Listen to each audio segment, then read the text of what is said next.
Bueno, hermano, hoy vamos a darle comienzo al ministerio de evangelista, lo que es un evangelista. Estábamos viendo el jueves anterior, hablábamos del ministerio profético.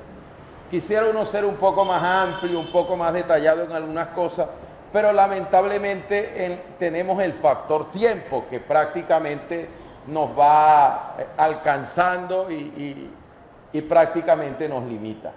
El evangelista, para tomar esta parte, quisiera que abriera la Biblia en Hechos capítulo 8. Hechos capítulo 8.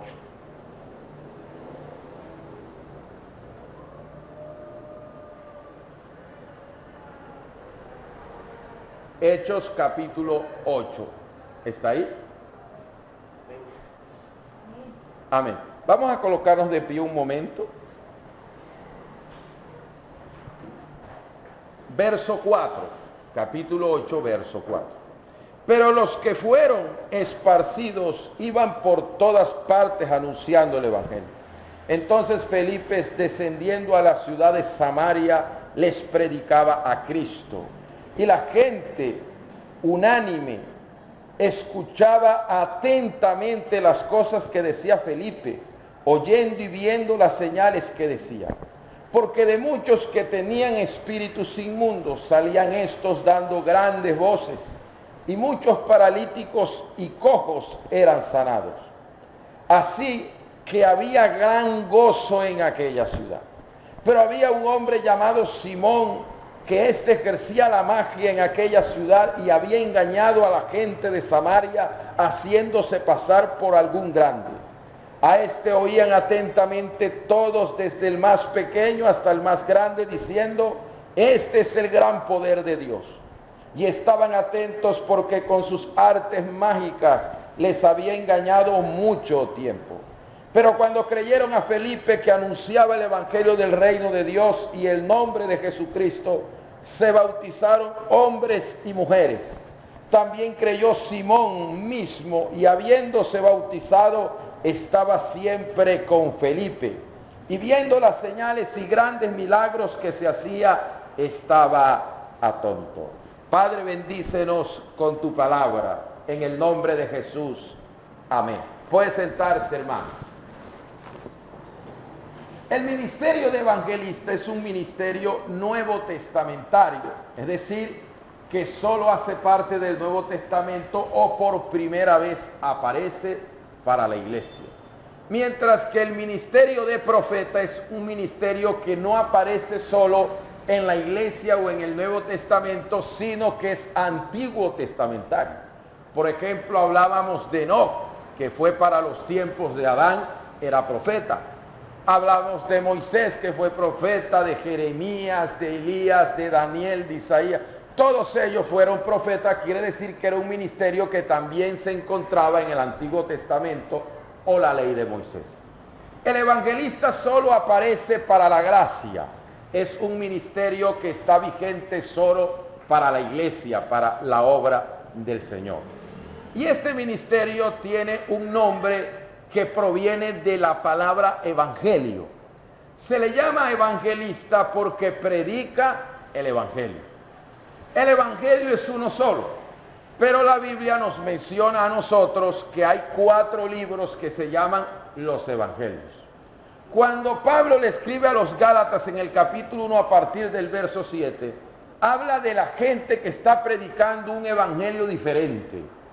Y dice no que hay otro evangelio, sino que algunos quieren pervertir el evangelio de Cristo. Lo que está diciendo es que el evangelio es uno solo.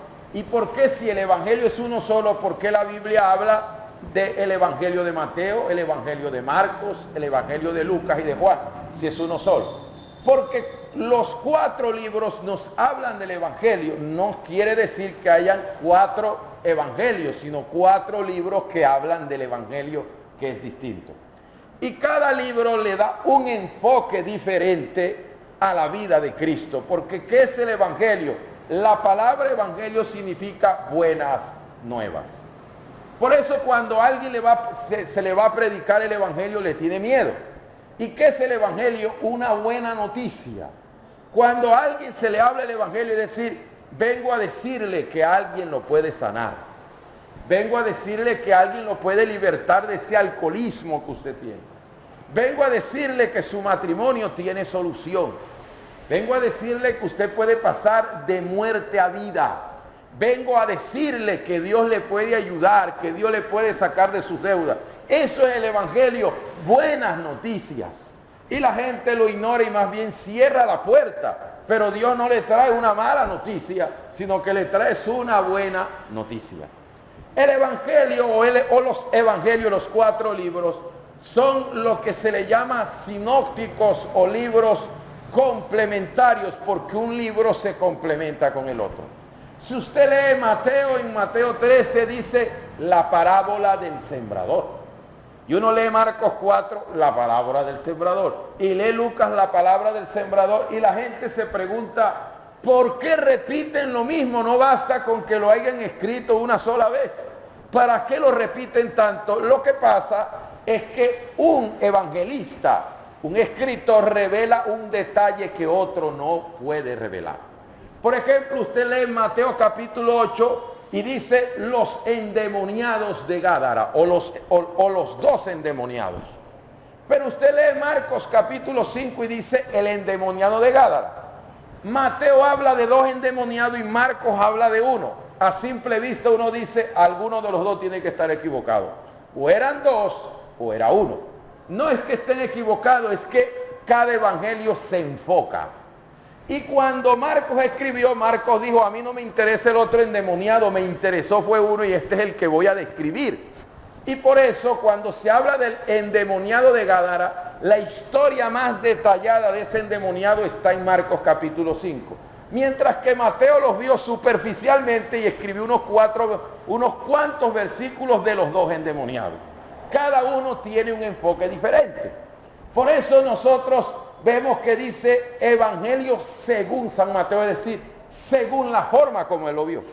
Evangelio según San Juan, la forma como Juan lo vio. Usted puede encontrar en Mateo un término repetitivo que dice el reino de los cielos, el reino de los cielos, el reino de los cielos. Porque Mateo vio a Jesús como un rey. Para Mateo lo que le llamó la atención era que Jesús era un rey. Por eso el Señor le decía, si mi reino fuera de este mundo, le dijo a Pilato, mis servidores pelearían por mí. Y Pilato le decía, es que tú eres rey. Porque era un hombre sencillo, pero Jesús es un rey. En Apocalipsis 19 dice que es rey de reyes y señor de señores. Pero usted lee Marcos y Marcos no señala o no se enfoca como Mateo, sino que Marcos nos dice algo totalmente diferente. ¿Qué nos dice Marcos a nosotros? El Hijo del Hombre no vino para ser servido, sino para servir y poner su vida en rescate por muchos. Marcos vio a Jesús no como rey, sino como siervo, como un servidor. Y entonces uno dice, ¿pero es rey o es siervo? Las dos cosas. Lo que pasa es que nosotros estamos acostumbrados a que los reyes se les sirve. ¿Usted cree que Duque va a repartir el café en la casa de Nariño? Eso no lo va a hacer él. Nosotros estamos acostumbrados a que los reyes de la tierra le llevan la comida a la mesa. Pero Jesús era un rey humilde, que él se quitó una vez el manto y tomó una taza, un lebrillo y le lavó los pies a los discípulos. Los discípulos se quedaron sorprendidos que por qué él iba a hacer eso, porque es un rey humilde. Y lee usted Lucas y Lucas dijo, a mí no me interesa ni que Jesús es rey, ni que Jesús es siervo, a mí me interesa otra cosa, la parte humana de él. Se cree que Lucas era médico. Y como era médico se concentró en la parte humana de Cristo, porque Lucas repite en el libro el Hijo del Hombre. Es decir, Jesús era un ser humano como cualquiera de nosotros. Jesús decía, tengo sed. A Jesús le daba hambre. Dice que Jesús llegó cansado del camino. Se sentó al pozo a hablar con la samaritana. Se cansaba. Lo vio como la parte humana, como el hombre que también era. Pero Juan lo ve como el Hijo de Dios. Por eso cada vez que usted lee Juan habla del Hijo de Dios. De allí encontramos que los evangelios cuando se unifican nos dan una visión panorámica del carácter de Cristo. Imagínese usted un cuadro. Hay 4 personas observando un cuadro. Y en el cuadro hay un sol, en el cuadro hay una nube, hay unas montañas y un río. Y de los 4 uno se queda concentrado observando el sol. Me gustó el sol. Y hay otro que dice, no, a mí me llama la atención, es la nube. Y el otro dice, a mí ni la nube ni el sol, a mí me gustan son las montañas, y comienza a observarlas detalladamente. Y el otro dijo, no, a mí me llama la atención es el río. Y a cada uno le dicen, bueno, usted va a dibujar la parte del cuadro como lo vio. Entonces uno dibuja el sol, otro dibuja las montañas, otro dibuja la nube y otro el río. Y uno dice, pero es que aquí 4 cuadros diferentes.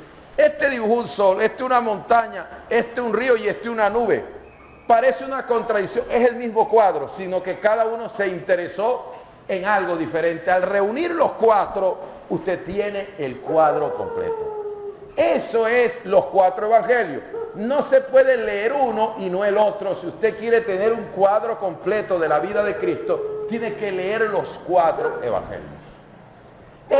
El evangelista se encarga de eso, de predicar a Cristo. Por eso de ahí viene el término evangelista de evangelio. De ahí va a sacar toda la información para que la gente escuche y oiga hablar del Señor. Amén. De tal manera que esa es prácticamente el término de donde proviene la palabra evangelista. De los 5 ministerios que aparecen en la Biblia, el que tiene menor información de los 5 es este. Todos parecen tener mucha información. No es que el ministerio de evangelista no tenga, sino que al compararlo con los otros 4, nos da a entender que su información es más pobre.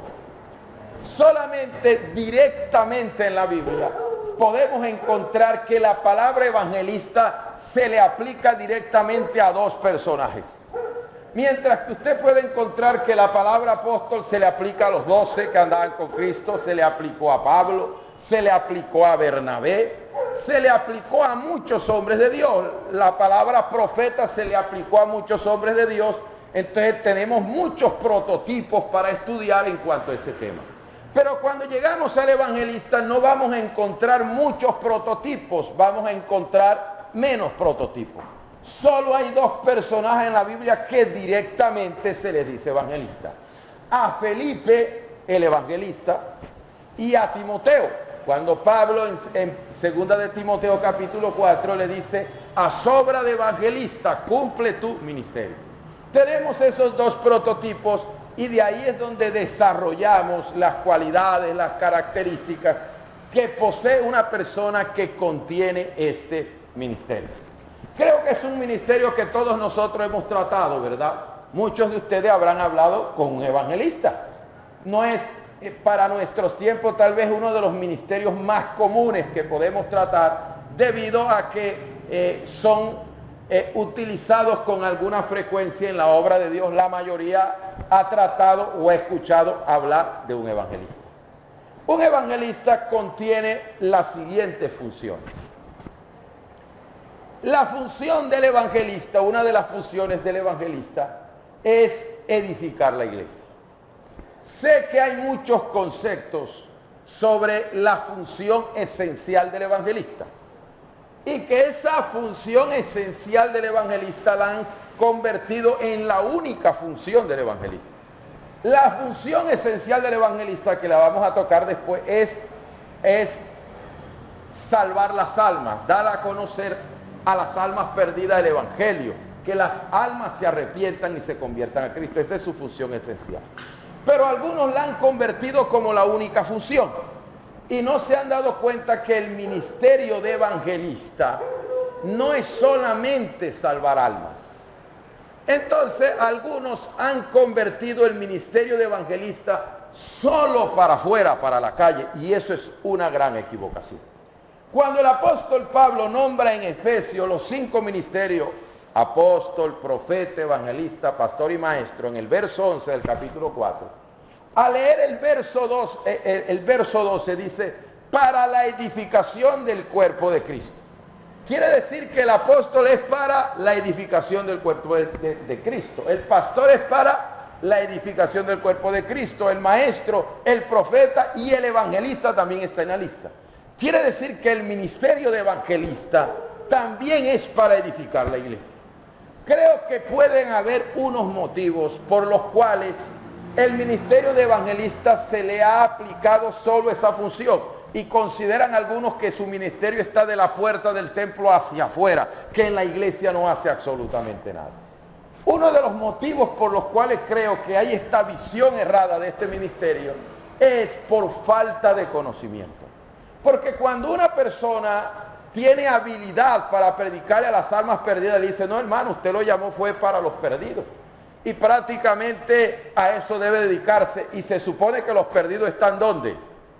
De la puerta hacia allá. Pero hay un error allí, porque dentro de la iglesia también hay gente perdida. El hecho de que yo venga a la iglesia es una bendición. Usted oye la palabra y Dios lo bendice. Pero si usted no aplica lo que usted oye de la palabra, bueno, ahí hay un problema. Hay gente que puede estar dentro de la congregación, o más bien, corrijo, dentro del templo, que es distinto. Dentro del templo, y puede estar perdido. Lo puede ver usted aquí con constancia, pero está perdido. Sin embargo, esa falta de conocimiento le dicen: usted está de la puerta para allá. Segundo, que la obra de Dios no quiere invertir en un evangelista. ¿Sabe usted por qué la gente no le gusta sembrar un árbol de fruto en la terraza? Primero, por los imprudentes, de cada rato una piedra en el techo. Por bajarse un fruto le lanzan una piedra y cae en el techo de la casa. Segundo, que apenas están haciendo el fruto, usted lo ve hoy y al día siguiente no lo vio porque alguien pasó por la calle y se lo comió. Entonces la gente dice: yo no voy a sembrar un árbol para que otro coma. Y prefiere sembrarlo en el patio más bien, y no en el frente de la casa. Eso suele ocurrir en la obra de Dios. Yo no voy a invertir en algo que yo no voy a comer de eso. En pocas palabras, el evangelista cuando se forma comienza a recibir invitaciones a otras iglesias. Y la gente dice: pero si nosotros no vamos a comer de eso, ¿qué hacemos nosotros formando a una persona si esa persona la bendición la va a ir a dejar a otra parte? No la va a dejar aquí.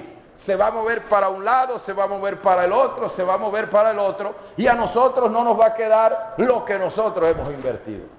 Esa es una, hermano, una visión errada.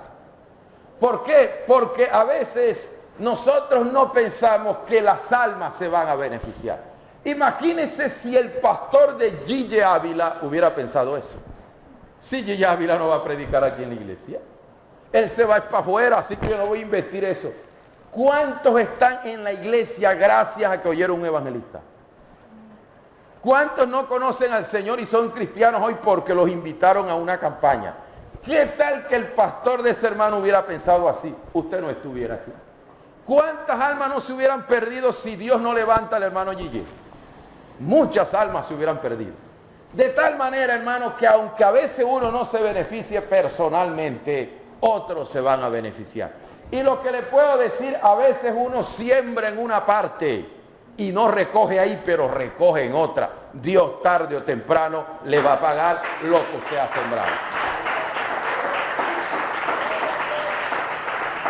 Entonces considero que ese es uno de los motivos que la gente dice: no, pero es que él no me va a servir aquí para lo que la obra de Dios necesita, sino que se va a ir para otra parte. Ese es uno de los puntos que las personas ven para no desarrollar esa parte o esa área. Tenemos entonces que el evangelista puede servir para edificar la iglesia, para edificar la obra de Dios. Una de las formas como el evangelista puede edificar la iglesia. El evangelista está especializado en qué. ¿En qué se especializa el evangelista? En ganar almas. El evangelista se especializa en ganar almas. Es una especialización que él tiene. Esa especialización sirve para la iglesia.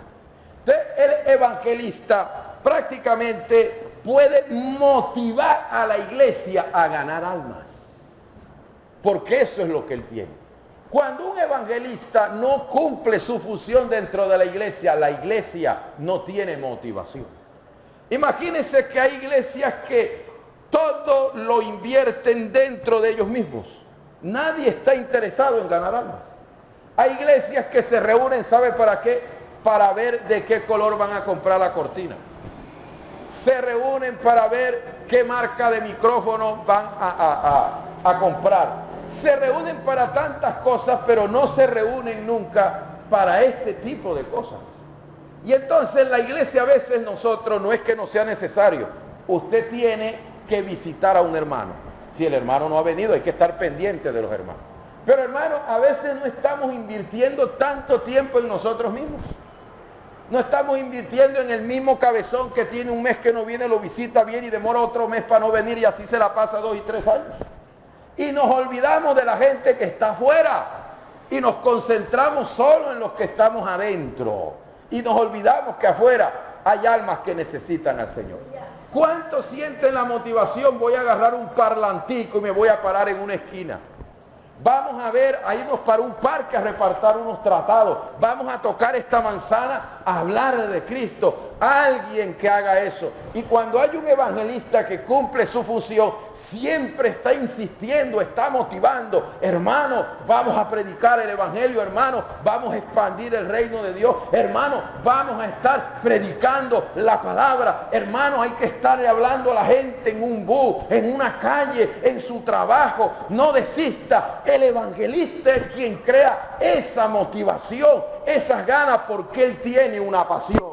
Y cuando la gente está apasionada por algo, lo trata de transmitir. El que es futbolista le dice a otro, acompáñame a jugar, vamos a vernos un partido, porque esa es la pasión que él tiene. El que le gusta el ron le dice al vecino, vamos a beber, y el vecino le dice, no tengo plata, yo pago, vámonos, porque esa es su pasión. Lo mismo pasa con el evangelista, esa es su pasión. Y donde hay una iglesia, donde hay un evangelista, la iglesia siempre tiene en cuenta que hay gente allá afuera y siente la motivación para ganar almas.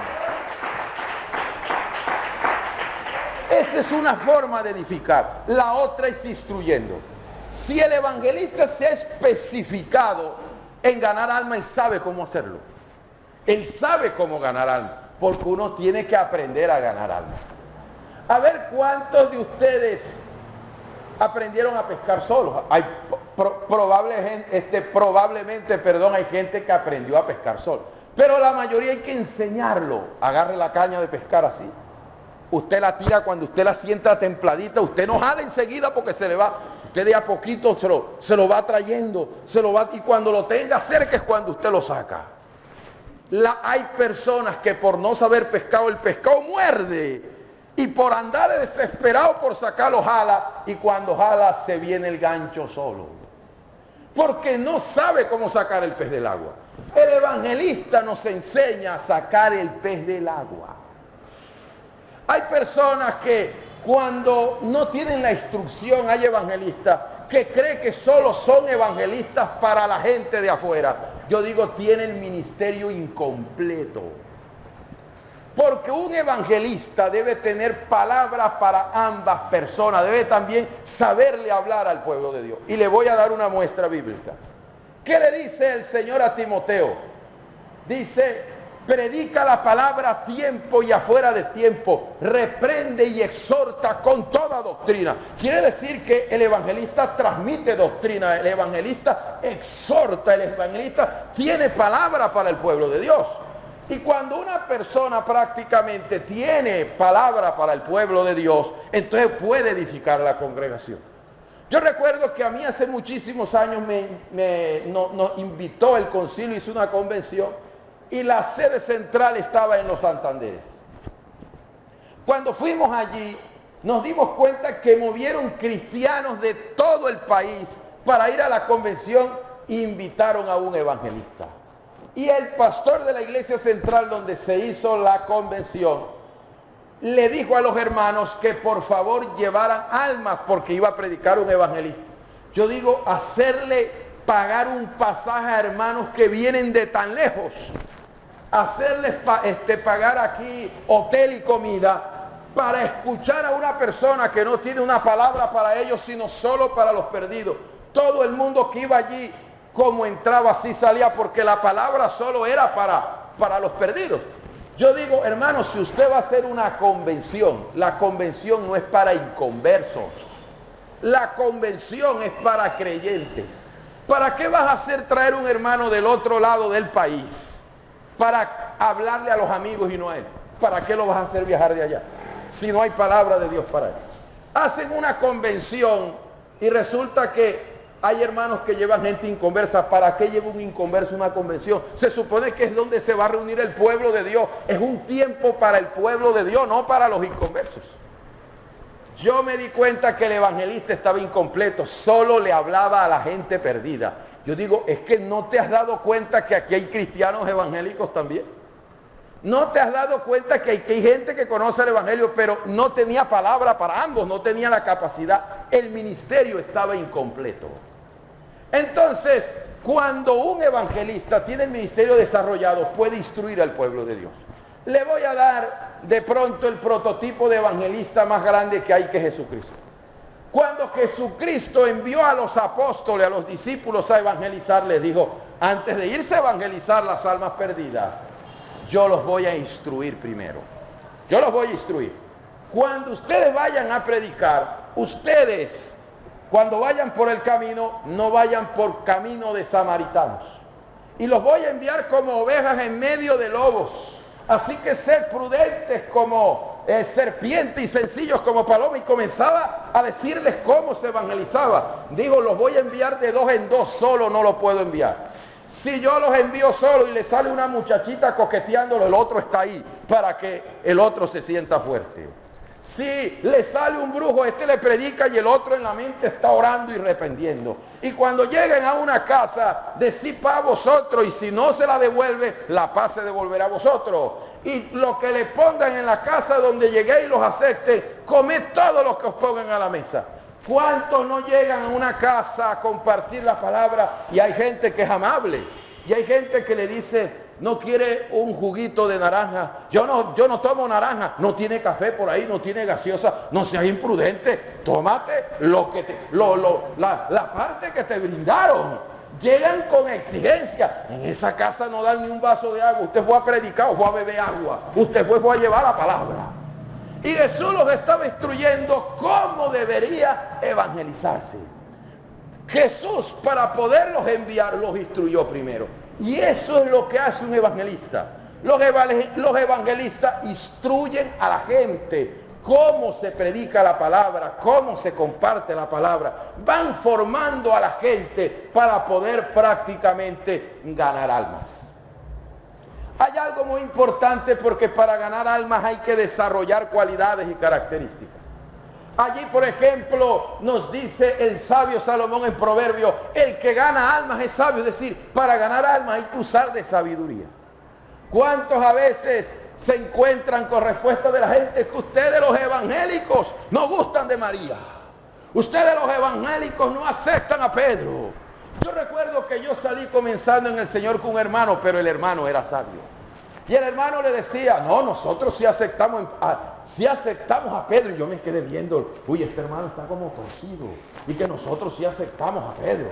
Decía, sí, señora, mentira. Los evangélicos hablan mal de Pedro y de María. No, señora, nosotros aceptamos a Pedro. Si Pedro y María estuvieran aquí y le dijeran algo, usted lo haría. Claro que lo haría. Y buscó Hechos capítulo 10 cuando Pedro llegó a Cornelio.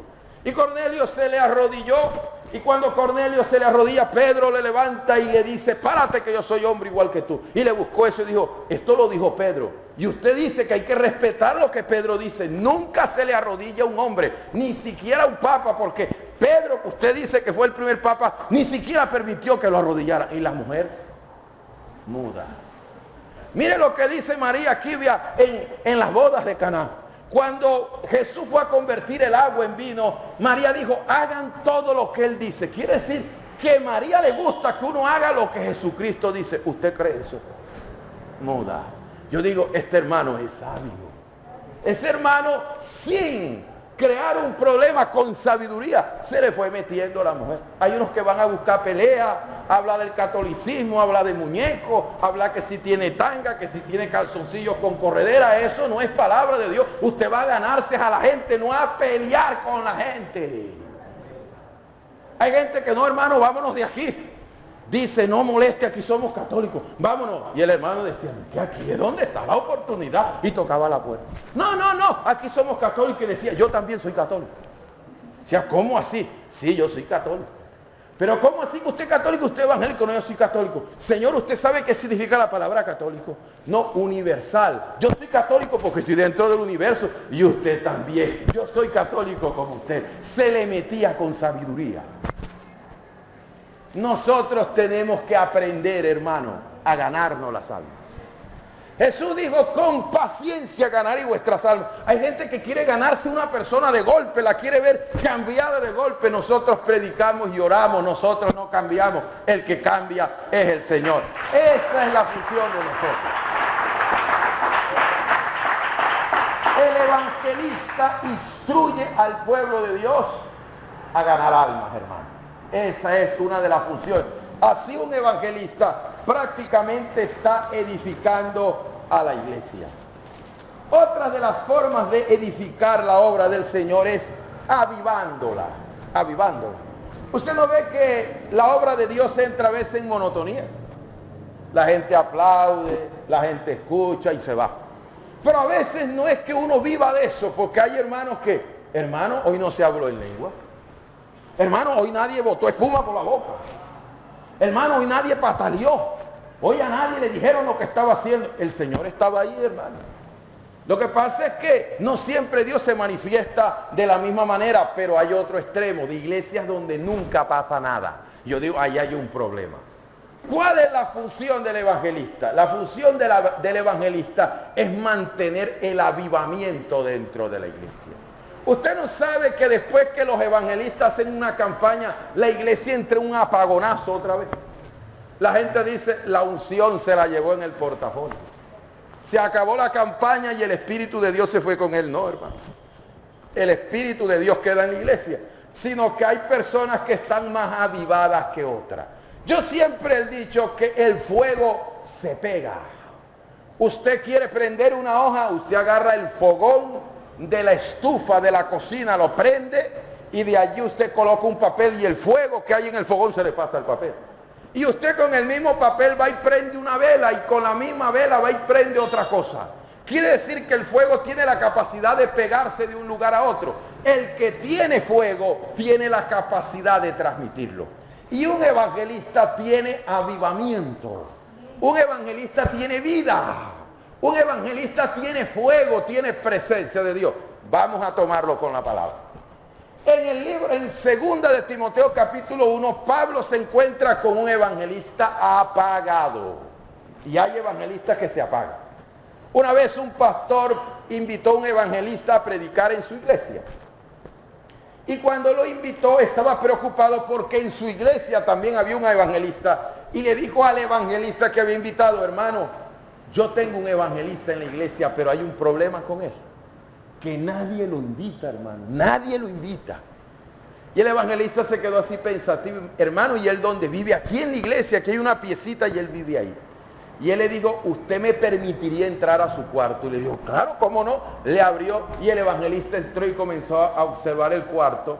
Y se dio cuenta que había una chaqueta allí colgada. Y él se acercó y metió la mano en la chaqueta. ¿Sabe que sacó un paquito, una revista de chiste que la conocemos aquí como Condorito? Y él dijo, pero ¿cómo lo van a invitar a este hombre? Mire lo que tiene en la chaqueta, una revista de Condorito. Hermanos, ¿cómo puede estar avivada una persona si se la pasa todo un día viendo televisión?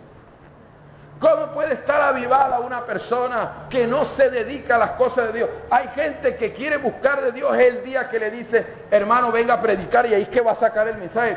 Tú no puedes sacar un mensaje el día que te van a invitar. El mensaje es producto de un proceso, de todo lo que yo he venido estudiando en el tiempo, en los días, para que cuando me inviten yo tenga algo que dar, no es en el momento. Y hay personas que quieren en el momento, es que Dios desciende y los tiene de fuego, y eso es prácticamente un proceso. Y Timoteo estaba apagado y Pablo le dice, aviva el fuego del don de Dios, que te fue dado por imposición de mi mano. Pablo decía, yo soy testigo que usted tiene un fuego allá adentro, sino que lo tiene apagado. Y cuando uno tiene un apagonazo, uno es el responsable de mantener ese fuego, de avivar esa llama. Por eso los evangelistas se caracterizan por tener avivamiento. Por eso donde hay evangelistas responsables delante de Dios, usted siempre va a encontrar fuego. Usted siempre va a encontrar poder. Por eso cuando la gente dice, a mí me gustan las campañas. Me gustan las campañas porque uno siente la presencia de Dios, siente el poder de Dios. Pero el problema es que hay algunos que se acostumbran a eso y solo vienen a la iglesia es cuando hay fuego. Y hay momentos que hay que soportar cuando hay fuego o cuando no lo hay. Pero amado hermano, qué hermoso es tener una iglesia con avivamiento, una iglesia donde haya poder, una iglesia donde haya unción, una iglesia donde hay señales, que la gente pasa y dice, ahí se siente algo especial, ahí se siente algo poderoso, ahí hay milagros, ahí hay prodigios, ahí hay señales. Los evangelistas tienen esa manera de edificar el pueblo, llenarlo de la presencia de Dios, llenarlo de ese fuego de Dios. Otra de las funciones, además de edificar, que son de esas tres maneras, avivando, instruyendo y motivando a ganar almas, es expandir el evangelio. ¿Qué tiene que hacer un evangelista? Que el evangelio se expanda. Por eso le decía, hermano, el evangelista nunca está contento con las almas que hay en una parte. Siempre está pendiente de expandir. Yo particularmente he hablado con unos, le dice, hermano, yo no me quedo aquí, ya yo le prediqué a esa gente. Hay que buscar otras caras nuevas, hay que buscar otros a quien predicar, porque tienen eso, no se encierran con los mismos. El evangelio hay que expandirlo, no encerrarlo. ¿Cómo le han hecho daño las paredes del templo a la obra de Dios? Nos quedamos encerrados ahí, no salimos a compartir lo que Dios nos ha dado. La primera función de la iglesia es predicar el evangelio. Esa es la primera función, la más esencial. Ir por todo el mundo y predicar el evangelio a toda criatura. Si una iglesia no está predicando el evangelio, ¿qué está haciendo? ¿Qué es lo que está haciendo? Encerrados ellos ahí, compartiéndose lo mismo, dándose lo mismo, y hay tiempo para compartir, para nutrirnos, para formarnos, para llenarnos de Dios, pero hay que sacar tiempo también para predicar las almas. El ministerio de Felipe el evangelista nos sirve a nosotros como patrón, porque Felipe no comenzó como evangelista. Felipe era un diácono de la iglesia. Resulta que las viudas no las podían atender y la queja llegó a los 12 apóstoles y le dijeron, mire, hay un problema, que hay tanta viuda, la obra de Dios ha crecido, porque Pedro predicó un mensaje y se convirtieron 3,000, se convirtieron 5,000, y solo contando eso habían 8,000 personas, y no había cómo atender las viudas que se habían convertido, tanta viuda. Y Pedro les dijo, mire, es cierto que necesitan ayuda, pero nosotros no podemos dejar la palabra y la oración para servir a las mesas. Eso es importante, porque hermano, los ministerios son de dedicación. Yo siempre he dicho, un predicador que no ora, ¿qué va a dar? Un predicador que no estudia la palabra, ¿qué va a dar? Nada. Y Pedro dijo, nos ponemos a repartir pollo, papita frita, bollo limpio, esta gente, ¿y qué vamos a predicar? Nuestra función es predicar la palabra. Vamos a buscar gente que nos colabore con esto, pero no podemos llegar a servir a las mesas. No es que sea un trabajo deshonroso, es que Dios no nos mandó eso. ¿Cuántos predicadores no hay por ahí manejando taxi, hermano? No sé, el ministerio está estancado. Es que manejando taxi no vas a ver la gloria de Dios. Enciérrate en un cuarto, ayunar y a orar. Se pueden hacer otras cosas, no es que la cosa está dura, se ponen en otras actividades, y por eso el poder y la fortaleza del ministerio baja. Felipe, ¿cómo comenzó? Lavando platos. Felipe comenzó arreglando mesas, arreglando sillas, sirviendo comida. Y a pesar de eso, él comienza así, pero no termina así, porque no siempre los ministerios comienzan como ministerio. Samuel fue profeta, pero él no comenzó como profeta. Comenzó como ayudante de Elí, quien cerraba el templo y prendía las lámparas. Hay gente que le dicen, usted es pastor, y dice, ay, ¿dónde está el púlpito? Y la gente que voy a pastorear, espérate, aprende a barrer el templo primero. Aprende a pasar el coleto, la mecha.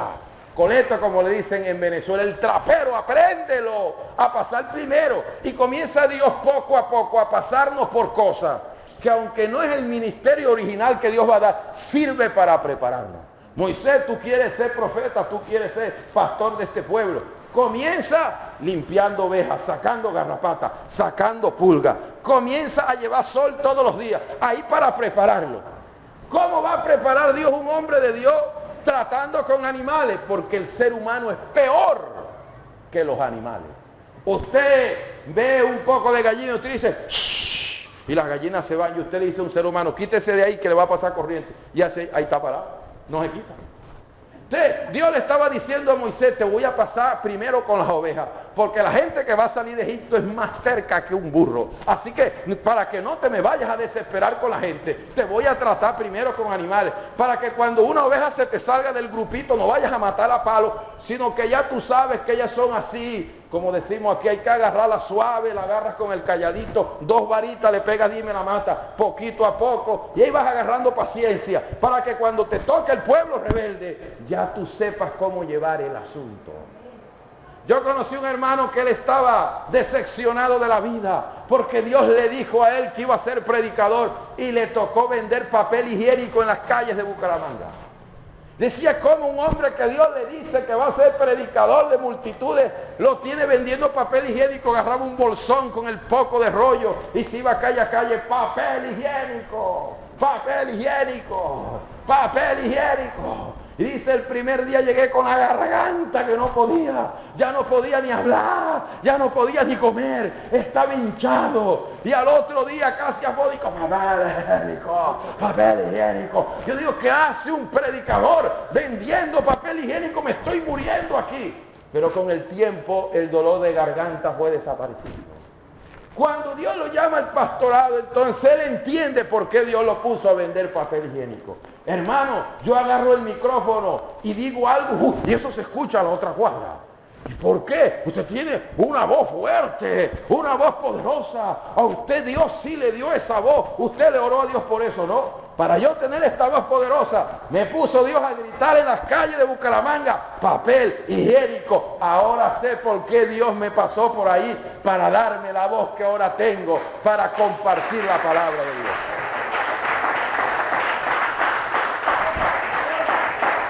Entonces, hermano, uno no siempre comienza donde Dios le ha dicho que le va a dar algo. A veces hay unas bases que uno tiene que ir aprendiendo.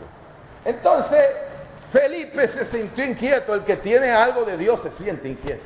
Y Felipe dijo, oye, después que termine de esta mesa, me voy a predicar. El que tiene un llamado no necesita un púlpito. Felipe dijo, yo no necesito que me programen una campaña. Yo no necesito que me inviten, me voy para la calle a predicar. Tenía ese incentivo. Cuando Dios ungió a David y nadie quería pelear, David dijo, yo soy un chiquito, pero yo me atrevo, porque ya estaba eso ahí, ya Dios lo había ungido como rey. Ya tenía ganas de salir a liderar. El que tiene algo de Dios se inquieta. Y Felipe sale y comienza a extender el evangelio. Porque esa es la función primordial de la iglesia y del evangelista, es que el reino de Dios se expande. Él decía, yo no hago nada aquí encerrado en las mesas, trabajo aquí, cuando termine mi turno me voy a predicar. Y por último, traer el reino de Dios a la gente. Hay una gran diferencia entre presentar a Cristo como Salvador y traer el reino de los cielos. Eso se encuentra cuando Jesús enseña a los discípulos a orar y les dice, venga tu reino. Ese término de la oración dice, venga tu reino. Y el primer mensaje que aparece en Marcos que Jesús predica cuando su ministerio se hace público es, arrepentíos porque el reino de los cielos se ha acercado. Ese era el primer mensaje que Marcos publica, el arrepentimiento porque el reino de Dios se había acercado. ¿Qué es traer el reino de Dios?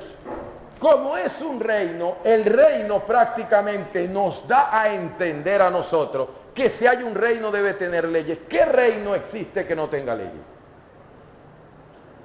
Debe tener leyes. ¿Qué reino existe si no hay gobernantes?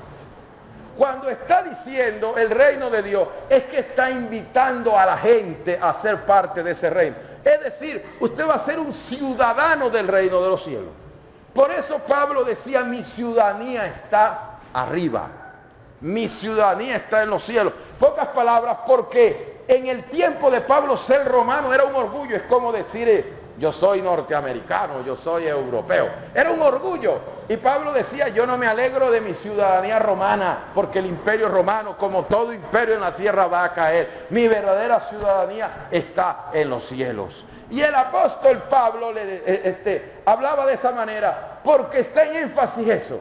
Cuando Dios invita a alguien, le dice, todo reino tiene deberes con sus ciudadanos y todo reino tiene derechos con sus ciudadanos. Es decir, que cuando entramos al reino de los cielos vamos a tener deberes, pero también vamos a tener derechos. Lo que Dios nos dice es, venga y haga parte de este reino. Ya no es pidiéndole que se arrepienta, sino que se establezca como un ciudadano comprometido con las cosas de Dios. Y allí es prácticamente donde Dios lo va a sacar, porque si yo no hago parte del reino de Dios y me están invitando a entrar en el reino de Dios, ¿en qué reino estoy entonces? Si no estoy todavía en el reino de Dios, ¿en qué reino estoy? En el reino de las tinieblas. Lo que el Señor le dice al evangelista no es solo aquel que va y hace una actividad y deja un polvero.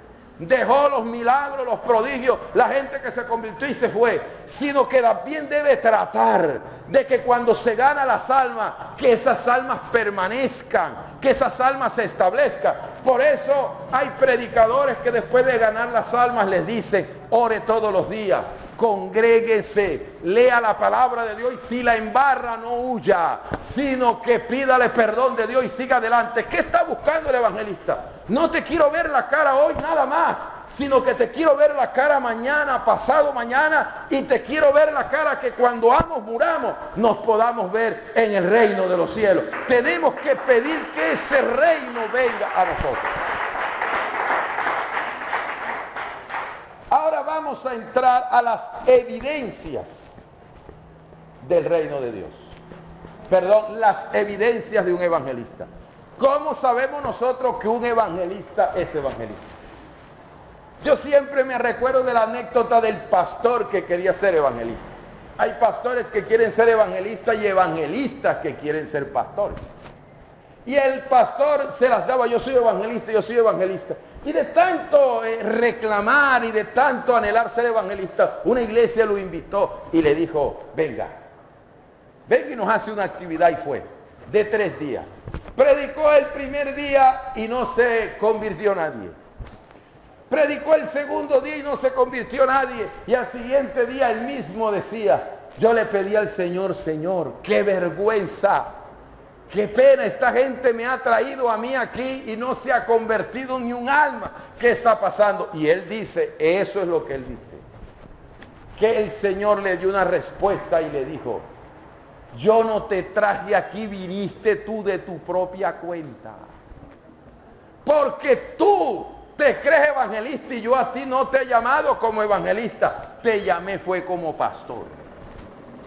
Dijo, mañana me voy a glorificar por amor a mi palabra, para que digan que mi palabra no funciona, por amor a ella me voy a glorificar, pero no te quiero ver más en los zapatos de otro. Y al otro día predicó y un grupito pasó y aceptó a Cristo. Amado hermano, las evidencias de un evangelista a veces no hay que ser muy inteligentes para notarla. El que vio a este pastor dijo, a este pastor como que le hace falta eso de que tienen los evangelistas. Él dice que es evangelista, pero parece que le hace falta eso. Una de las evidencias más notorias de un evangelista es que el evangelista gana almas. Oiga bien, el evangelista gana almas. Eso es como hablar de un chef que no sabe cocinar. Si es evangelista, tiene que ganar almas. Y si tú me dices que eres chef porque cocina, me dices que eres chef y no sabes cocinar, entonces no eres ningún chef. Eres mecánico y no sabes arreglar carros, entonces no eres ningún mecánico. Tú eres evangelista es porque ganas almas. Si Dios no te ha dado la habilidad de ganar almas, no eres evangelista. Qué bendición cuando Felipe salió y llegó a Samaria. Dice que la gente no solo veía los milagros, sino que la gente se bautizaba y se convertía. Quiere decir que cuando Felipe llegó allá y predicaba por primera vez, dice que la gente estaba bajo el poder de la magia, bajo el poder de la brujería. Pero cuando este hombre llegó, la gente dejó la brujería, la gente dejó la magia, la gente dejó el alcohol, la gente dejó el adulterio, la gente dejó la parranda y todo el mundo se convertía. Todo el mundo se sentía atraído por la palabra que Felipe estaba dando. Donde hay una persona que llega e impacta las almas y las trae Jesucristo, usted está en presencia de una persona que tiene llamado de evangelista. Gana almas para el reino de los cielos. Debe haber manifestaciones de poder. Podemos ver aquí en el texto, a partir del verso 13, el capítulo 8,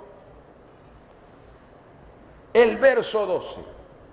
Pero cuando creyeron a Felipe, que anunciaba el evangelio del reino de Dios y el nombre de Jesucristo, se bautizaban hombres y mujeres. También creyó Simón mismo, y habiéndose bautizado estaba siempre con Felipe, y viendo las señales y grandes milagros que se hacían, estaba atónito. Quiere decir que Felipe estaba acompañado de señales y de prodigios. ¿Para qué sirven las señales y prodigios? ¿Para qué un evangelista Dios lo usa con señales y prodigios? Las señales y los prodigios son la confirmación de lo que se predica. El gran problema de la gente es que todos como humanos nos sentimos atraídos y motivados por los milagros. ¿A cuánto les gusta ver un milagro? A todos nos gusta ver un milagro. Yo recuerdo una mujer que pasó una vez con un goto. Es decir, el cuello tenía toda esta parte inflamada, que no se le veía prácticamente ya la barba. Y eso fue públicamente. Había un evangelista y pasó la mujer al altar y le puso la mano, y todo el mundo visiblemente vio cómo se recogió, hermano, eso, y le quedó el cuello normal. Eso lo hizo Dios a vista de todo el mundo. A todo el mundo le gusta ver eso. Pero el detalle, hermano, es para qué son las señales: para confirmar la palabra. El milagro no se hizo para seguirlo, sino como una confirmación de la palabra. Se lo voy a decir en castellano. En pocas palabras, cuando yo digo que sano es porque sano, ahí está, vea, se lo estoy probando. Cuando yo le digo que tengo poder, es que tengo poder. Cuando yo le digo que puedo parar un paralítico, es porque lo levanto. Lo que predico se lo demuestro. Y la gente a veces está acostumbrada a escuchar el evangelio como oyen los políticos. Cuando yo sea alcalde, todas las calles de Valledupar se van a pavimentar. Cuando yo sea alcalde, todos los mendigos se van a comer un pollo al día, y la gente, bravo, bravo. Cuando yo sea alcalde, la prioridad serán los niños y los ancianos. Y cuando fui alcalde, saqueó todo, que no dejó para comer ni los ancianos, ni a los niños, ni a los adultos. La gente se acostumbra a que le echen mentiras, pero cuando Dios se presenta a través de un ministerio, le digo, yo soy diferente. Cuando yo le digo algo, yo lo cumplo y yo lo hago. Si le he dicho algo, aquí tiene la señal y tiene el prodigio que esto es real, esto es verdadero, esto no es religión, esto es el evangelio, que es poder de Dios para salvación a todo aquel que en él cree. Esa es la señal. Para eso son los milagros, para confirmar la palabra. ¿Qué dones debe tener un evangelista? ¿Cuáles son los dones del evangelista? Un evangelista debe tener unción, que ya lo vimos. Si el evangelista debe mantener la iglesia avivada, es porque hay unción y presencia de Dios en él. La unción es fundamental, pero la unción depende del tiempo de búsqueda. Todos nosotros tenemos la unción. Eso está en 1 de Juan capítulo 2, cuando el apóstol dice a la iglesia, vosotros tenéis la unción del santo. Todo el mundo tiene la unción, porque si es creyente debe tener la presencia de Dios. La diferencia está en que unos la tienen en un nivel más alto y otros en un nivel más bajo. El ministerio de evangelista es un ministerio que difiere del ministerio del pastor, en que el pastor es de contacto con la gente. Un pastor debe hueler a lana, debe hueler a oveja, debe estar involucrada con la gente. Ese es el ministerio pastoral. Yo digo que el pastor debe ser un metiche, debe estar metido en todos lados para poder observar qué pasa en la obra. Mientras que el evangelista no, el evangelista es más separado de la gente, porque el evangelista invierte mucho tiempo en la oración y el ayuno. El evangelista tiene más inversión en el tiempo, buscando de Dios, que el ministerio pastoral. No le estoy diciendo que un pastor no debe buscar a Dios, le estoy diciendo que el evangelista invierte más tiempo en buscar y meterse con Dios que algunos otros ministerios. Entonces la unción del evangelista por eso es mayor, porque su tiempo de búsqueda es mucho mayor. El evangelista debe tener, como ya lo vimos, milagros y sanidades. Un evangelista confirma la palabra cuando Dios sana a una persona o cuando Dios hace un milagro en una persona. Se da uno cuenta que es un evangelista. Pero también hay una deficiencia en el evangelista. La deficiencia consiste en que al menos el prototipo que encontramos de Felipe el evangelista no contiene algo que no es solo esencial en todo ministerio, sino en todo creyente, y que si eso no está presente le puede traer graves problemas. ¿Cómo llamamos a eso? El discernimiento. Usted se pone a analizar el capítulo 8 sobre la predicación de Felipe en Samaria, y Felipe no tenía discernimiento de espíritu. No lo tenía. ¿Cómo sabemos que no lo tenía? Porque había, me perdona el término, un bandido allí, era un brujo, un hechicero, que se llamaba Simón. Y Simón tenía engañada a la gente. Miren el gran poder de Dios que tengo. ¿Cómo hacen los brujos? Se hacen una botella llena de ajo, llena de limón, la llenan de algo verde, la sacuden y dice: el que se beba esto se cura de lo que tiene, el que toque esto va a recibir la vista, el que toque esto la suegra al fin se lo va a ir de la casa. Le ponen a inventar un poco de cosas. Sin embargo, cuando Felipe llegó, la gente dijo: esto no es mazamurria, esto no es agua verde, esto no es limón, esto se ve uno, esto ve uno que realmente da resultado. Y Simón se motivó tanto con ese poder que dijo: yo también dejo la mazamurra y los limones y el ajo y los collares de pimentón que le mandaba a la gente. Yo también me voy detrás de ese hombre, y se fue. Y dice que se bautizó y estaba sentado al lado de Felipe. Pero Felipe nunca se dio cuenta que era un brujo. Y estaba bautizado. ¿Cuántos brujitos no habrán dentro de la iglesia hasta bautizados? ¿Cuántos brujitos no habrán dentro de la iglesia hasta orando y ayunando y son brujos? ¿Cuántas personas no tendrá infiltrada el diablo dentro de la obra de Dios y no se han dado cuenta? Y cualquiera diría: Felipe tiene poder y autoridad, echa fuera a los demonios, dan voces, la gente recibe al Señor, hay milagro y prodigio. Y había un brujo ahí dentro y nadie se había dado cuenta. ¿Qué pasa? Voy a tomar un texto de aquí del capítulo 8. Voy a leer el verso 22 del capítulo 8. Después que Felipe predica el evangelio en Jerusalén, se dan cuenta que en Samaria se predicó la palabra y envían 2 apóstoles, a Pedro y a Juan. Mire lo que pasa en el verso 22. Arrepiéntete pues de esta maldad y ruega a Dios, quizás te sea perdonado el pensamiento de tu corazón, porque en hiel de amargura y en prisión de maldad veo que estás. Cuando llegó Pedro, Pedro le ponía la mano y Juan a la gente y el Espíritu Santo caía. Cuando Felipe ministraba, el Espíritu Santo no caía sobre la gente. Esto es algo que ya contenía el apóstol. Los que estuvieron en el estudio de los apóstoles, nosotros dijimos que los apóstoles, ¿cuántos dones tenían los apóstoles? ¿Cómo, hermanos? No todos al mismo tiempo. ¿Cuántos dones espirituales tenían los apóstoles? Todos. Pero Felipe no los tenía todos porque era evangelista. Cuando Pedro y Juan llegaron, el Espíritu Santo caía. Pero cuando Felipe ministraba, el Espíritu Santo no caía. Aquí vemos algo que Pedro tenía que Felipe no tenía. Cuando el brujito se le acercó y dijo: este lo voy a engañar igual que el otro, este tiene poder. Y como el otro está ciego, este también está ciego. Y llegó y se le puso a Pedro: ¿cuántos billeticos de 50 pides tú para que yo tenga ese poder? Y Pedro se quedó analizando y le dijo: en prisión de amargura veo que está. Él se dio cuenta enseguida con quién estaba tratando. Enseguida discernió la condición espiritual de Simón. Se dio cuenta que estaba en prisión de oscuridad, que el diablo lo tenía agarrado todavía. Lo discernió. Y nosotros debemos pedirle al Señor todos, los evangelistas, los maestros, todos debemos pedirle al Señor discernimiento, que usted se dé cuenta con quién está tratando. Hay evangelistas que llegan a una iglesia y los abraza, bienvenido a la obra del Señor, y dice, ay, esa hermana sí es cariñosa, desde que me invitó, me ha llevado a comer, hasta me peluqueó la cabeza gratis, me limpió las uñas, me ofreció su casa, y el pastor por allá no sabe con la joyita que está tratando. No se ha dado cuenta todavía.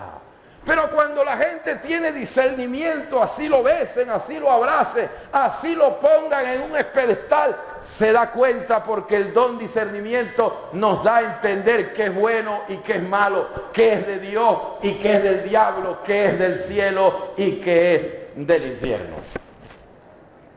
Y para terminar en esta noche, hermanos, las debilidades de un evangelista. Un evangelista también tiene debilidades, porque es un ser humano. Tiene debilidades. Una de las debilidades que podemos encontrar, porque estas debilidades pueden estar presentes en muchos ministerios y en muchos creyentes, pero son como más latentes en este ministerio. Una de las debilidades del evangelista es entrometerse en la parte administrativa de la iglesia. Cuando a una persona la invitan a una iglesia, no la invitan para que se meta en los problemas internos de la iglesia, sino para que predique el evangelio. Yo he conocido ya evangelistas que son de años y saben cómo es esta situación. Y cuando llegan a una iglesia, lo primero que hacen es saludar y decir, hermano, muéstreme el cuarto donde me voy a quedar. Y se encierran. Y uno dice, ¿por qué? No hablan con nadie. Salen a las 5 de la tarde, se bañan, se visten y se van para la iglesia. ¿Por qué? Porque cuando vayan a dar la palabra, no vayan a decir, ese fue el hermano que le contó lo que estaba pasando. Ese fue el pastor que se puso a hablar con él para que me la echara encima toda a mí.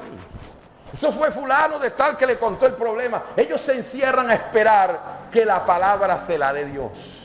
Y cuando la palabra se la da a Dios, hermano, ahí cae todo el mundo, porque Dios le conoce el corazón a todo el mundo. Yo le conocí, por ejemplo, un hermano que estaba comenzando apenas a salir al ministerio, y llegó a una iglesia, lo invitaron y una hermana lo invitó a comer. Dice que le puso un almuerzo exquisito y le regaló una ofrenda. Él no se la exigió, se la regaló. Y la hermana le dijo, hermano, yo quisiera contarle algo a usted. Lo que pasa es que yo ya tengo tiempo en la iglesia y el pastor no me tiene en cuenta. El pastor no me pasa a leer una lectura, ni una oración, ni un coro. Yo no sé qué estará pasando. ¿Por qué no habla con él?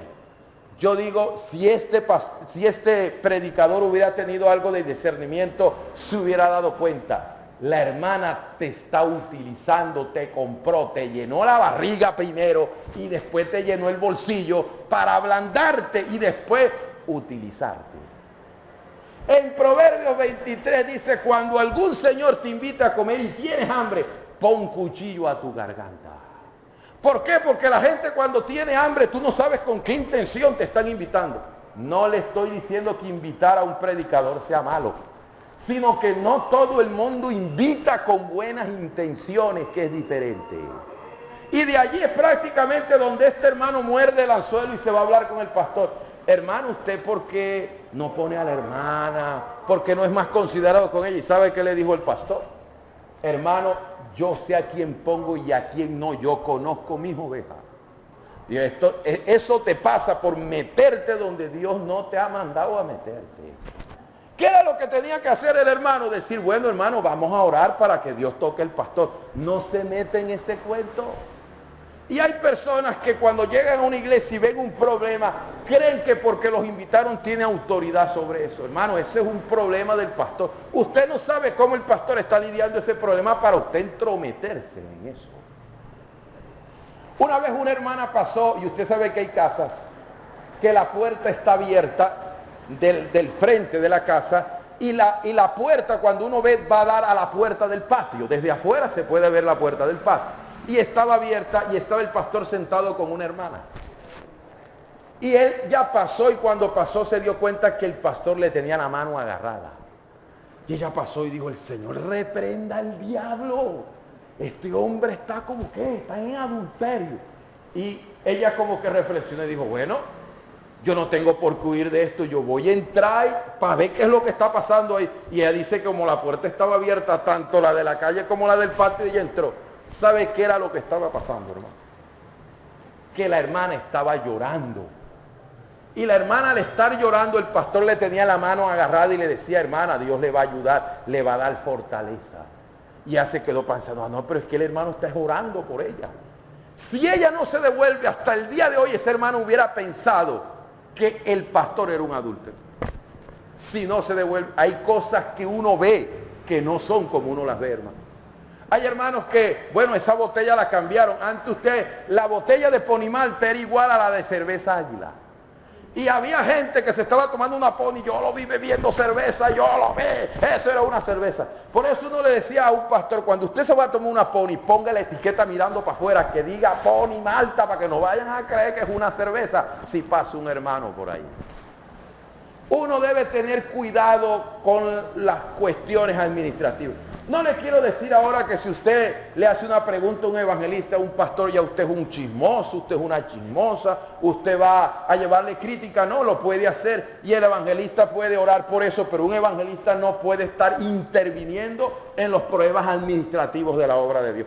¿Qué va a hacer el evangelista? Impartir una palabra. Y yo creo, hermano, que si una iglesia tiene problemas y el evangelista tiene una palabra, tiene un pan fresco, si el evangelista tiene una palabra nutritiva, si el evangelista tiene una palabra revelada del cielo, los problemas que haya, Dios los va a arreglar en su infinita misericordia, porque es esa palabra que tiene poder y autoridad para resolver las cosas. También entiendo, amado hermano, que otra de las debilidades es sentirse inestable. Porque los evangelistas viajan mucho y hay gente que le dice a uno: sabroso eso de estar viajando. Eso lo dices tú porque casi no viajas, pero viaja todas las semanas. Ya es como el que dice: uy, yo tengo unas ganas de ir al río, tengo un año que no voy, pero el que va todos los días está aburrido, que el agua la tiene metida por todas partes, ya no quiere ver más el río. Entonces hay gente que lo ve sabroso porque viaja de un lado a otro, pero con el tiempo la persona se siente inestable. La inestabilidad viene por muchas razones. Él es un ser humano y la mente también piensa. Dice: oiga, hermano, yo vengo aquí, las almas se convierten, las ganas le quedan al ministerio del pastor y yo brinque de un lado para otro. Toda la vida voy a estar brincando de un lado para otro. No tengo un punto fijo donde estar. Y eso a veces los desespera. El otro problema es la mujer. Si usted, Dios lo llamó casado y después lo llamó evangelista, Dios tendrá que arreglarle a la mujer. Pero si usted es soltero y ya es evangelista, tiene que ver con quién se va a casar. Porque si hay unas que ponen cantaleta: el domingo es mío. Yo conozco a las pastoras que dicen: el lunes es el día del pastor, usted no me sale para ninguna parte, usted me saca a mí. Ya usted le dio a la iglesia toda la semana, hasta el domingo, el lunes es mío. Y si la mujer con quien se casa el evangelista no está tratada, pero usted viaje, se demora un mes, ¿quién cría a los hijos? Yo estoy aburrida, usted también tiene responsabilidades aquí, y se le forma un espectáculo ahí adentro. Los evangelistas tienen el grave problema que a veces se exageran y le dejan todo a la mujer también. Viajan un mes y regresan, están 3 días y te vas a perder otro mes. Se te va a formar un problema dentro del hogar. Claro que se te va a formar un problema. Tienes un mes que no viene y te vas a perder otro mes otra vez. Tienes que darle calor a los huevos si quieres que ellos crezcan. Tiene uno que disciplinarse y no andar brincando de un lugar a otro de forma discriminada. ¿Por qué? Porque la mujer necesita calor y el diablo se mete allí. Ya este no te agarra, ya este no te besa, ya este no te quiere. Ya este no te dice: estás bonita, él anda en lo suyo y te tiene botada. Y el diablo, hermano, comienza a talar. El diablo comienza a meterse. Y entonces cuando las mujeres se le levantan a los evangelistas para que le pongan más control y cuidado al hogar, entonces los evangelistas dicen, yo me voy a meter a pastor. Porque el pastor está quieto en una sala aparte, para dejar esa viajadera. Se desesperan con la inestabilidad que producen los viajes y de estarse movilizando de una parte para otra. Otra de las debilidades es hacia el dinero. El dinero es una debilidad que hay en el ministerio evangelístico. Todos tenemos aquí debilidad por el dinero. Cuando yo estaba niño, creo que había un billete grande, creo que el más grande era como el de 2000. Y recuerdo que mi hermana lo agarraba con un hilo de coser que casi no se ve, lo enrollaba y lo manejaba con una pitica y se escondía detrás de la puerta de la casa y lo tiraba en la terraza. Y cuando una persona iba pasando y miraba, un billete de 2000. Y cuando miraba para todas partes y se agachaba para agarrarlo, mi hermana con la pitica así, y se lo quitaba, muerta de la risa. Y así se la pasaba toda la tarde riéndose de la gente. Todo el mundo tiene debilidad por la plata. Pero el evangelista tiene ese problema. ¿Sabe por qué, hermanos? Porque la persona cuando hace una actividad quiere ser bien remunerado. ¿A usted le gusta que lo remuneren bien en su trabajo? ¿O no le gusta? Usted quiere que lo remuneren bien en su trabajo. El evangelista llega y la mente la ataca el diablo, hermano. El enemigo ataca la mente. Y llega el momento en que el evangelista dice, no, pero en esta iglesia hay 100 personas. Si yo logro quitarle a cada persona 10,000 pesos, me llevo 1,000,000. Y ahí comienza el enemigo, no, pero tú puedes pedir algo. Usted no ha escuchado casos que dicen, vamos a recoger dinero para comprar unas congas que valen 3 millones de pesos. Pasó un mes, pasó 3, pasó 6 meses, pasó un año, hasta que un hermano pregunta, hermano, ¿y las congas que se iban a comprar? Usted eso no le importa, usted dio para el Señor, eso no le importa. Eso no se hace. ¿Sabe por qué no se hace? Porque el que dio y no vio dice, bueno, la próxima vez que me vengas a pedir, no hay plata.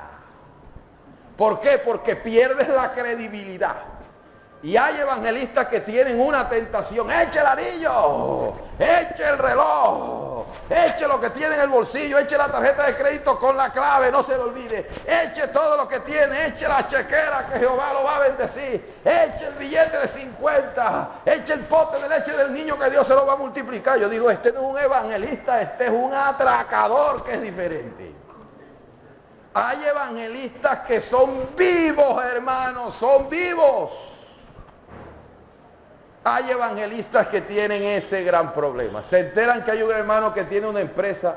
Hermano, deme su teléfono. Yo dije, ahí está pasando algo raro. Y hay unos que no solo son vivos, sino que son cuervos. Ven una hermanita bonita, hermana, deme su teléfono, yo la llamo en cualquier momento. Yo digo, es un cuervo. Hay evangelistas que predican aquí y enamoraron a 2 o a 3. Y va usted a la otra iglesia donde predicaron, no, aquí también me dejó un chicharrón. Aquí enamoró uno, tuvo 3 días y de aquí salió con novia. Yo digo, ese es un grave problema. Eso puede pasar en un casado, pero también puede pasar más que todo en los solteros. Una hermana con quien yo me comunicaba en Pensilvania, Estados Unidos, recuerdo que me pidió unos videos y me dijo, hermano, voy a hablar con el pastor para que lo invite. Hermano, ya yo tenía la maleta hecha.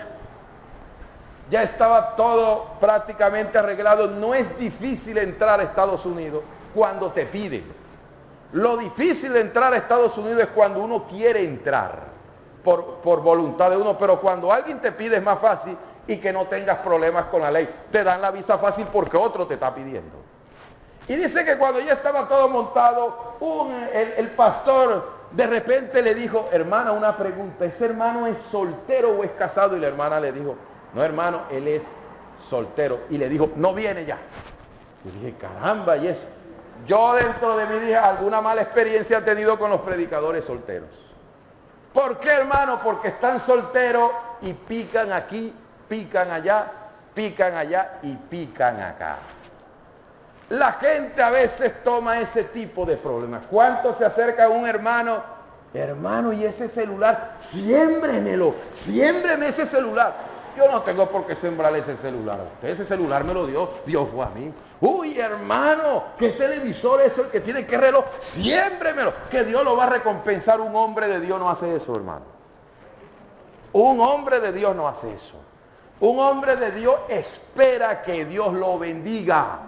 No se desespera. Cuando una persona tiene ese problema es que está perdiendo la fe. Yo digo, hermano, si usted cree que Dios le va a recompensar y que Dios le va a pagar, espere. Si usted está convencido de Dios, usted no necesita quitarle nada a nadie. Usted le sirve al ser más rico del universo, que le va a pagar por toda la obra que usted está haciendo. Dios lo va a bendecir y lo va a prosperar. Pero está la otra cara de la moneda. La otra cara de la moneda es que hay personas que se aburren de ser evangelistas. ¿Sabe por qué? Ya voy a terminar. Me falta un puntito. Le dijo, ¿sabe por qué, amado? Porque yo conozco evangelistas que son electricistas. Dijeron, yo no predico más, me voy de electricista. Yo no me dedico más a eso, hermano. ¿Qué le pasó? Porque voy a hacer una campaña y veo que recogen sobre, hermano, un sobre para recoger, para bendecir al hermano, y se acabó la campaña. Hermano, Dios lo bendiga, muchas gracias. Ahí los sobres, ¿dónde está? Se perdieron. Nadie da razón de los sobres. Entonces, hay algunos que para poder lucrarse, lo que hacen es que invitan a un predicador y se quedan con la ofrenda del predicador. Imagínense, yo conozco un hermano que me dijo, me tocó llamar a la mujer y decir, mándame para el pasaje, porque ni para el pasaje me dieron. Si usted fuera esposa de un evangelista y el evangelista, ¿cómo esperaría usted que llegara el evangelista a la casa? Que le dijera, el domingo vamos a comer donde el hermano Luis, lo que usted quiera. Pero llega pelado más bien pidiéndole plata para poder devolverse, porque no tiene con qué devolverse. Y eso es de mucho cuidado. Porque, hermano, eso es quitarle al de Dios lo que es de Dios. La Biblia dice, no pondrás bozal al buey que trillar. Y algunos prefieren hacer eso. Yo considero, hay otros que cobran. Dicen, no, hermano, a mí no me la van a hacer. Si usted quiere que yo vaya a predicar, tiene que darme tanto por adelantado. Si no, no voy. Mándeme los pasajes, porque si no, no voy. ¿Y qué pasa? Que eso los va dañando. Porque yo digo, no es la manera, pero ellos sienten que les hacen un daño, yo conocí un caso, y con esto cierro el punto, de unas expresiones que se usan de viveza. Por ejemplo, cuando alguien quiere invitar a otro y no quiere gastar nada, no quiere invertir nada. Entonces, invitan a la persona a la administración de la iglesia, pero saben cómo lo hacen. Por ejemplo, un hermano fue a una actividad una vez, le dijo, bueno, hermano, ya llegué. ¿Dónde me voy a alejar? Y el hermano le dijo, no, yo no sé. No sabe, ¿no? ¿Y dónde voy a comer? No, yo tampoco sé. Ay, ¿cómo no sabe dónde me voy a alejar y dónde voy a comer? No, no sé. Hermano, pero si usted me invitó, yo no lo he invitado. Yo le dije, cuando usted venga por aquí. En pocas palabras, es cuando usted quiera venir, usted páguese su comida, su alojamiento y sus pasajes, y si está por aquí nos comparte. Yo dije, pero tronco de víbora. Entonces, hay personas que les pasan esas cosas y dicen hasta aquí. Hasta aquí. Entonces hay que saberle ver a la otra cara de la moneda también qué es lo que pasa, qué es lo que ocurre. Yo sé, hermano, que hay muchas congregaciones que no están bien económicamente. Como hay congregaciones muy lucradas, hay congregaciones que a duras penas entra para sostenerse. De todas maneras, hermano, lo que uno tiene que tratar es de ser sincero con el Señor. Si uno no es honesto y sincero con Dios, van a haber problemas. Y termino con esto. La última debilidad del evangelista es el deseo de la fama. ¿Usted no sabe que la mano sirve para describir los 5 ministerios? El dedo gordo es el apóstol, la autoridad universal. Cuando usted empuña la mano, si no usa este dedo, lo que usted agarre se lo quitan, porque la mano no tiene fuerza. Pero cuando usted cruza el dedito gordo, lo que está allí agarra fuerza, no se lo arrebatan. La fuerza de la iglesia está en el apóstol. El dedo el índice que le llaman, se utiliza para señalar. Representa el profeta, usted hizo esto, usted señala. Y el más grande de todos es para representar al evangelista. porque es el de los prodigios, el de las señales, de los milagros. Lo que la gente lo impacta es el ministerio evangelístico y se pone en alto, el más grande de todos. Pero, amado hermano, a veces ser conocido en una parte y en otra lleva a que la gente ya no lo haga por predicar la palabra, sino que lo haga por fama. Hay gente que no está buscando extender el reino, sino hacerse famoso, que es diferente. Hermano, Dios no nos llamó a nosotros a ser actores, ni actrices, ni a hacernos famosos. Dios nos llamó a nosotros fue a hacer la obra del Señor. A algunos Dios le dará fama, a otros no. Pero lo importante, lo conozcan o no lo conozcan, es que le ha servido al Todopoderoso y en el reino de los cielos tendrá su recompensa. Vamos a colocarnos de pie, hermanos, para no abusar del tiempo y que usted pueda dirigirse hasta su casa y hasta su hogar. Cierre sus ojitos, oremos. Padre que estás en los cielos, te damos gracias una vez más por esta oportunidad que nos das de poder compartir tu palabra. Pedimos en esta noche